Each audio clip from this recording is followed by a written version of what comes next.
Hey there, Chris from Alpine NTB Training here. I am going to talk about using data to plan your training based on the style of riding or style or discipline of racing you do.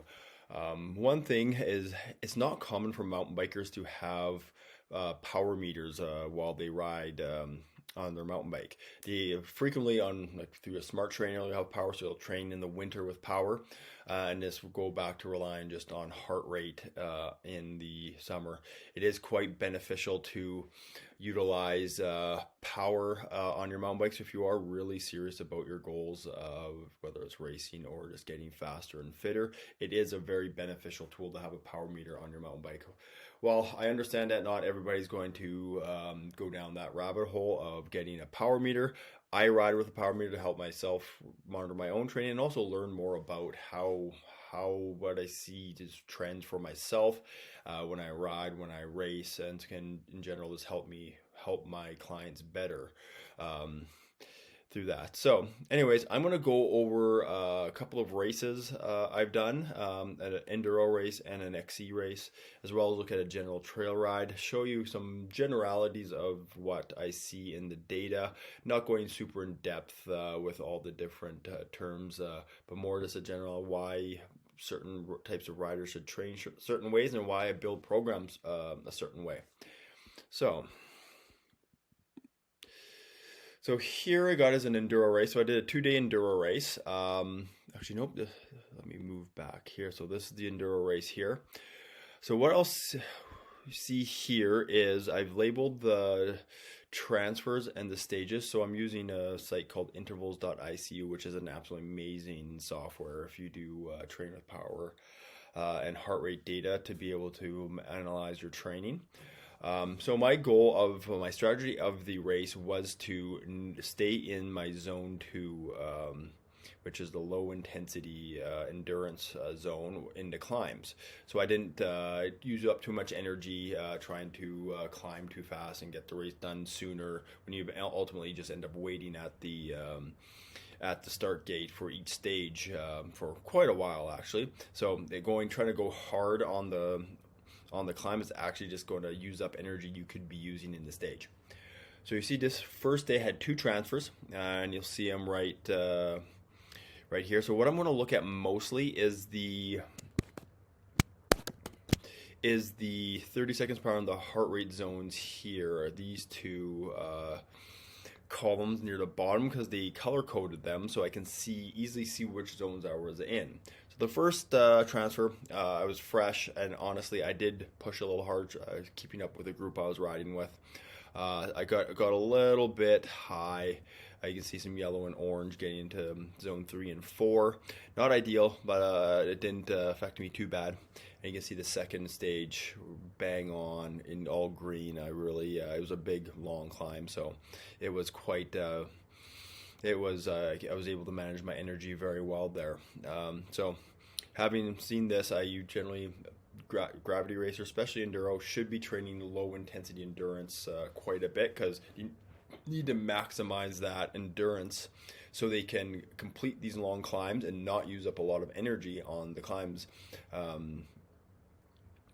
So you have energy left for the stages. So what you'll see here is when you're looking at the stages, look at these. This is going into black. So this is full anaerobic, nearing max heart rate. I think my max heart rate was about 190 or 185 respectively for these 2 stages. My max heart rate is just over 190, so I'm getting very close to max heart rate. I'm going to actually select this. First stage was a very pedally stage, as you'll see here. So you can see the color coding very well on the bottom here. You can see pink here is the cadence, purple up here is power. You can see there's a number of pedal spikes. I got it looks like my max power is approaching 1,000 based on the top left here, 960. So that's approximately where my power was peaking at, and my max power is probably just over about 1,000 watts. So I'm getting pretty close, doing some pretty hard short sprints. But honestly, what is occurring with this heart rate, which you can see on the bottom here, getting up near max heart rate, is not from the pedaling. It is from uh, riding as fast as you can, managing all the compressions, the vibrations, going through the bike, corners, any features on trail, and pumping terrain for speed.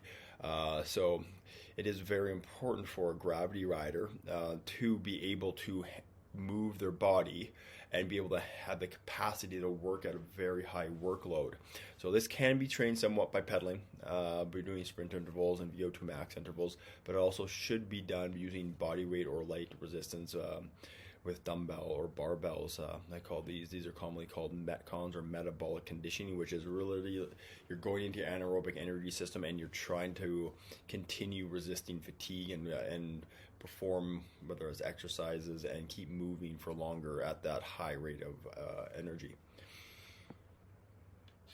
Let's back out of here. I'll go to the second day. So second day, 4 stages. So you'll see, again, generally pretty good in the transfers. I was mostly green. I'm looking at my average heart rate, which is right here on each. I was right around 140 for each one, which is right bang in or low side of my zone 2. And then you see the same thing with the stages, super high heart rates. I'll actually choose this one to zoom into. And what you can see is actually you don't see a lot of pedaling on this one. There is a few, you see the cadence picks up, some power spikes. There was a little climb in this, so you can see the whole 30-second power here and heart rate increases because of it. But in general, like there's not a lot of pedaling. So it really, and it's probably just quick sprint to maintain speed on a flat section or sprint out of a corner. So, having shown you that, I want to move to my cross-country race I did and show you the difference in information you get from this. So, this was a virtual XC race where I thought I could place quite well. Unfortunately, I ran into mama bear and her cubs. I had to stop. As you can see right in here where nothing is happening. I had to wait for her to move away from the trail. So that kind of messed up my time. But I still wanted to complete the race and then kind of using this data to take that out and see how I did and what time I would have had.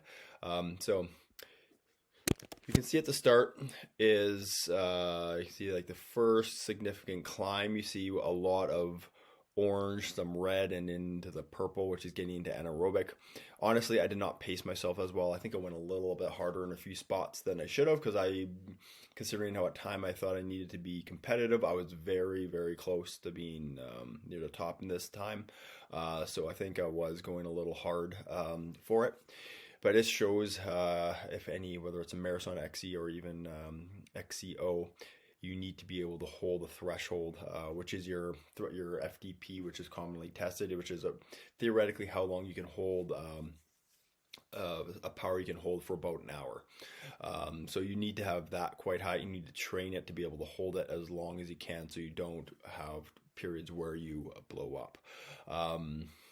And then on the downhills, even though you're still trying to go as fast, not lose time on the downhills, you can see here you see the heart rate is just not quite as high as in the enduro, and you can see the power and pedaling is just not as high as either, which I will zoom into this interval here. So you'll see here, north to gray where the downhill is. You can see how I don't have as high of a heart rate. Power spikes are really nowhere near as high. Power max look about 756. So nowhere near as high because you're trying to conserve some energy in it. So while it's still important to do the metabolic conditioning for XC racers, it's not as high a priority as a gravity racer. And then going on through after the bear delay, you see this huge power spike here. I was pedaling my ass off because I knew the bear was still in the area. But even you can see the last climb, I was fatiguing because this was part of me overextending myself early in the climb, or in the first climb, I should say. And then, so I didn't have as good power output because you can see if you just generally look at the trend where I'm at here. And then you can tell it's just slowly decreasing, as well as when you look at the 30-second power and color coding. See, I just wasn't holding the power because of a mistake on pacing on my part, which ultimately didn't matter much because the bear totally foiled my results for the race, but still something to learn from when I do get back into whether it's a virtual XC or I get into another marathon XC race. I have this information now. I've learned, like, I've made that mistake, and I can also base my training on it leading up to the race. So I can know how hard I can push without blowing up and do a proper pacing. Moving on, this is a general trail ride. I think I was trying to move fairly quickly and I did 3 pretty significant climbs and then 3 significant climbs and then 3 descents. More having fun with it. Actually, I have an error in the interval here, which I'll quickly correct.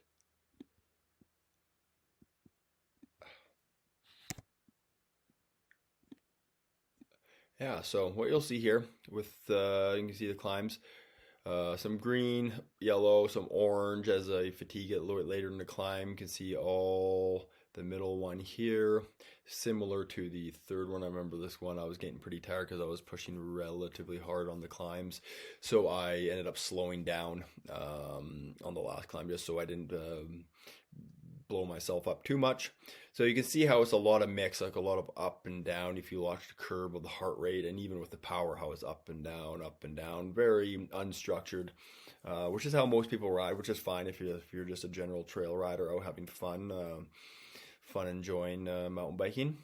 And then the descents, you can see heart rate doesn't really get crazy high. It gets kind of mid-high, similar to what you see next race because I wasn't racing the downhills.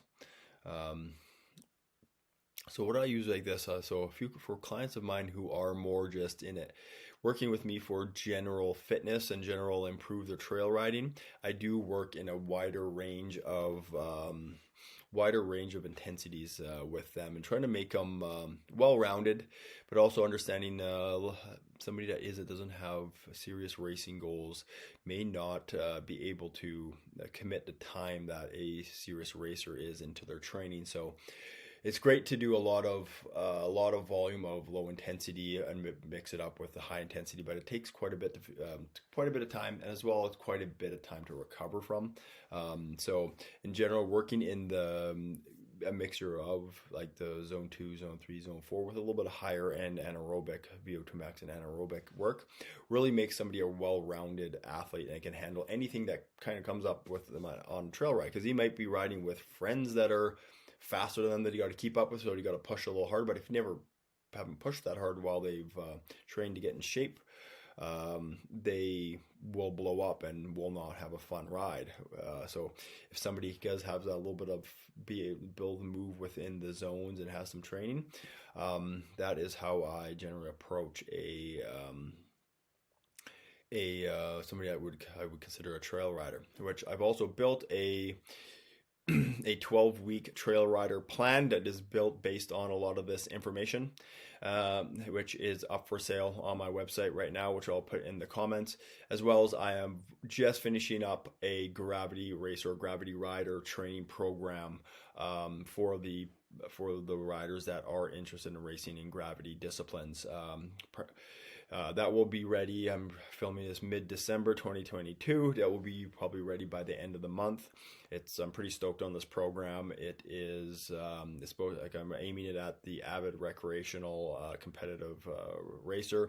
So it's doable. It's not like some other programs out there that are designed around a coach working with professional athletes and basically giving the average amateur racer a pros training program. Its timeline and intensities are very manageable for somebody that has a decent base of fitness, and it'll make a huge change in your ability to race. So stay tuned for that coming out. And if you are interested in any, you want to dive deep in coaching, feel free to reach out, and I'd love to work with you.